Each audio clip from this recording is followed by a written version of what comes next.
As we begin our final day, we turn our attention to the convergence of IP-based and traditional broadcasting methods. In Session 9, Hybrid Media Ecosystems, IP and Traditional Broadcasting, we will explore how broadcasters are integrating digital workflows, cloud technologies, and traditional infrastructure to create a seamless and efficient media ecosystem. We are honored to welcome Yang Berbahja, Datuk Suhaimi Sulaiman, Director General, RTM, on the hybrid approach, best of both worlds. All right. Okay. Good. Okay, well, very good morning, ladies and gentlemen. How are you? Hi, my name is Suhaimi. You can ask me questions later on. I was given this topic, hybrid media ecosystem, IP and traditional broadcasting. Oh my goodness. This is very difficult, so I've decided to change the whole thing and tell you a story about how we at RTM, how we are changing, and how we want technology to assist us in what we want and how we are changing, yeah? Okay. Okay, I just want to show you something. Okay, I don't speak Mandarin, yeah? But recently, when we celebrated Chinese New Year, I did this.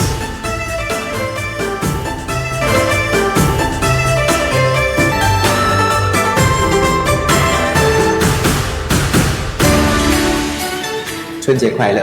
我想华人社区和所有庆祝这个节日的马来西亚人致以非常真诚的祝福，以快乐的心情庆祝这个节日，并且确保时刻注意自身安全，开车时要小心。祝愿大家在新的一年里身体健康，模式如意。继续在 RTM 观看各种精彩节目，别忘了下载完全免费的 RTM Click 应用程序，享受更多功能和便利。这个应用程序是完全免费的。祝你春节快乐，新年快乐哦！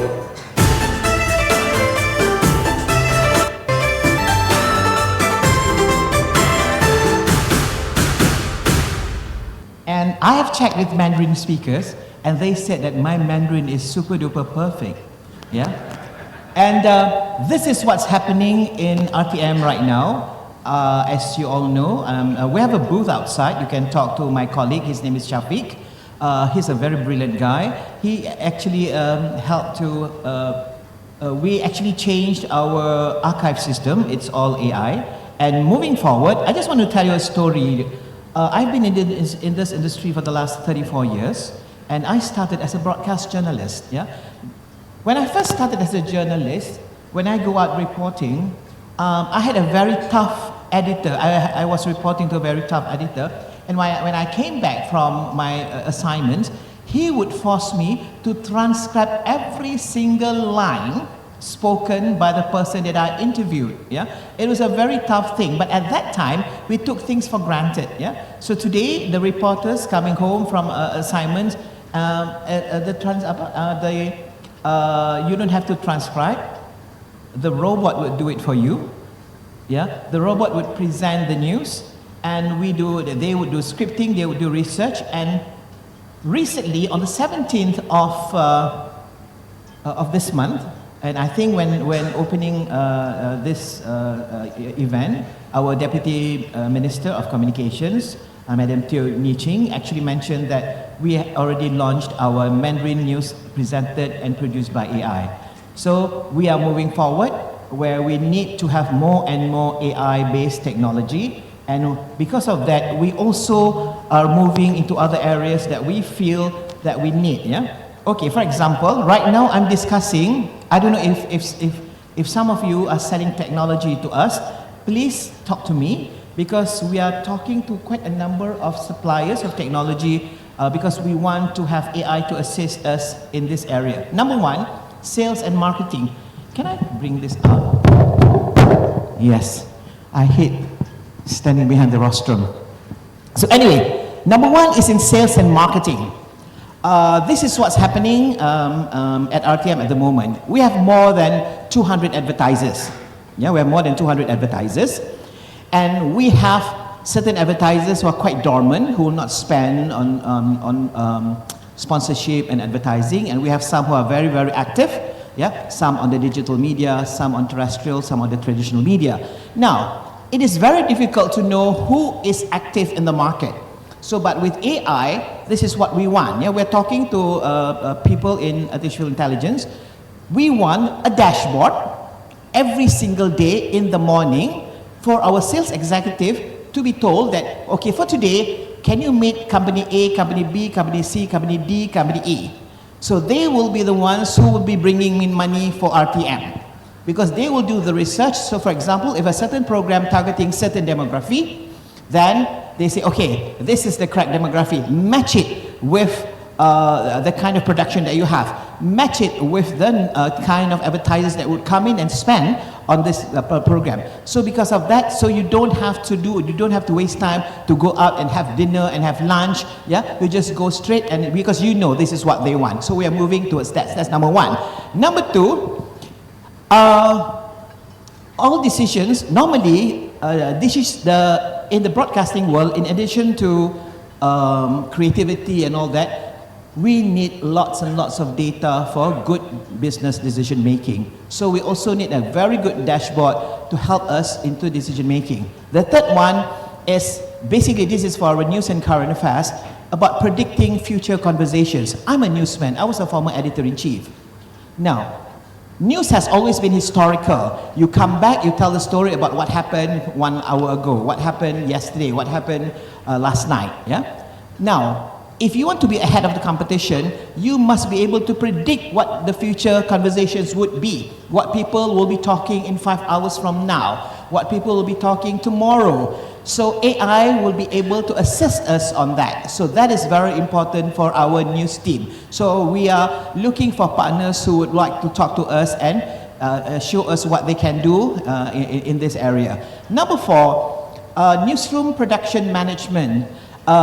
Sometimes in newsrooms, not just newsroom, there are lots of office politics, yeah? Not just newsroom, it's almost everywhere. So by having AI manage that, you can actually reduce office politics, lobbying, to get a better position, because it's all data driven and use data for all this decision making. And the 5th area that we're working on is for AI to assist us in skills and training needs. Yeah, because sometimes people would just want to attend certain trainings because it's held in Istanbul, for example. Yes, to Nadim. Yeah. So how do you choose the best person to go, for example? So this is where AI will say, no, this person has gone to Bangkok, here he was in Jakarta, so now let him go to Istanbul, because this is what he needs, this is based on his skills, and this is what he needs to know more. So everything will have to be advised by AI, and we are looking for partners to help us in that sense.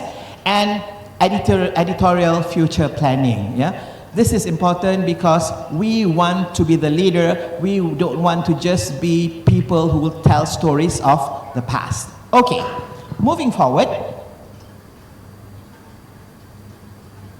Okay, we love, yeah, that's me. Yeah. Okay, moving forward.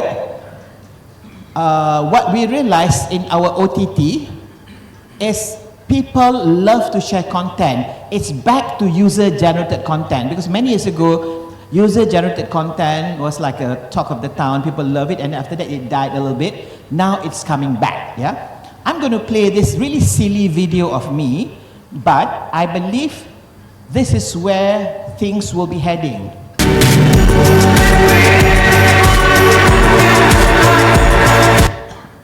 Okay. I don't know, is that an Empire State Building behind me? Okay, this is just a simple app that I got from, from the social media. Very simple. I think it's free. Now, we see a development whereby when you have apps like this, when people want to contribute content to organizations like RTM, it's easy for them to do that. So we are working with partners. We want to have partners to actually work with us to have certain things like this, so that it's easy for them to just, put some pictures, perhaps videos, and tell perhaps something like a corporate video, and then they send their user-generated content to us.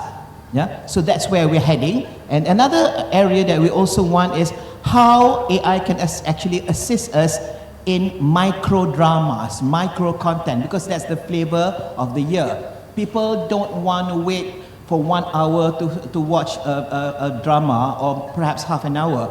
And because normally when I go out for appointments, sometimes people are late, you know.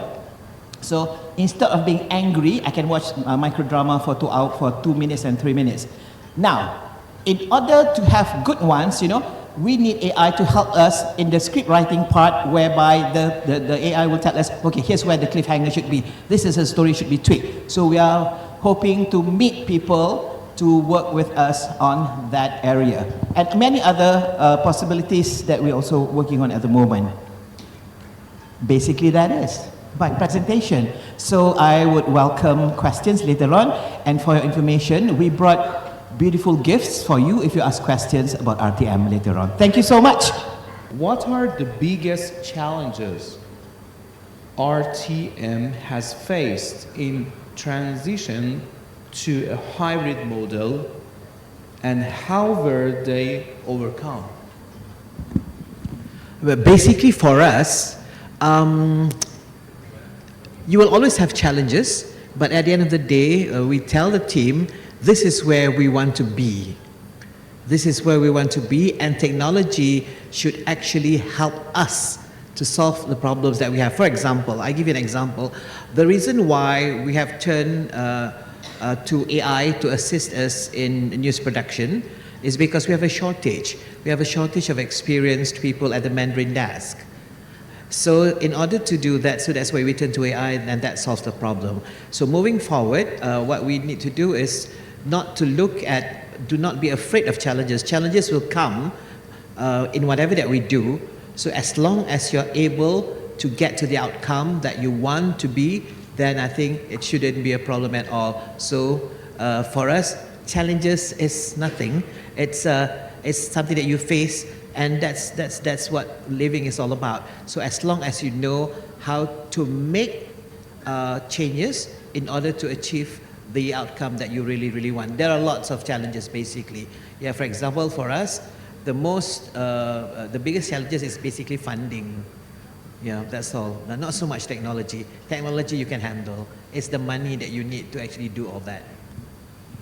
And the last question, what technologies power RTM's hybrid ecosystem, and how do they ensure seamless content distribution across platforms?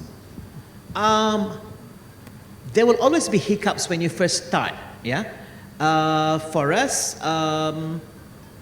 moving to the different platforms shouldn't be a challenge at all. It is sometimes it's basically trial and error. You just do it. You just do it, and we have advisors. And the most important thing is, before you adopt a technology, you have to actually know if the technology would work for what you really want it to work for. Yeah. So that's basically it. So rather than facing problems in adapting it to the different platforms, you have to understand at the very beginning what you're in for. So that's the thinking that we have in our organization, basically.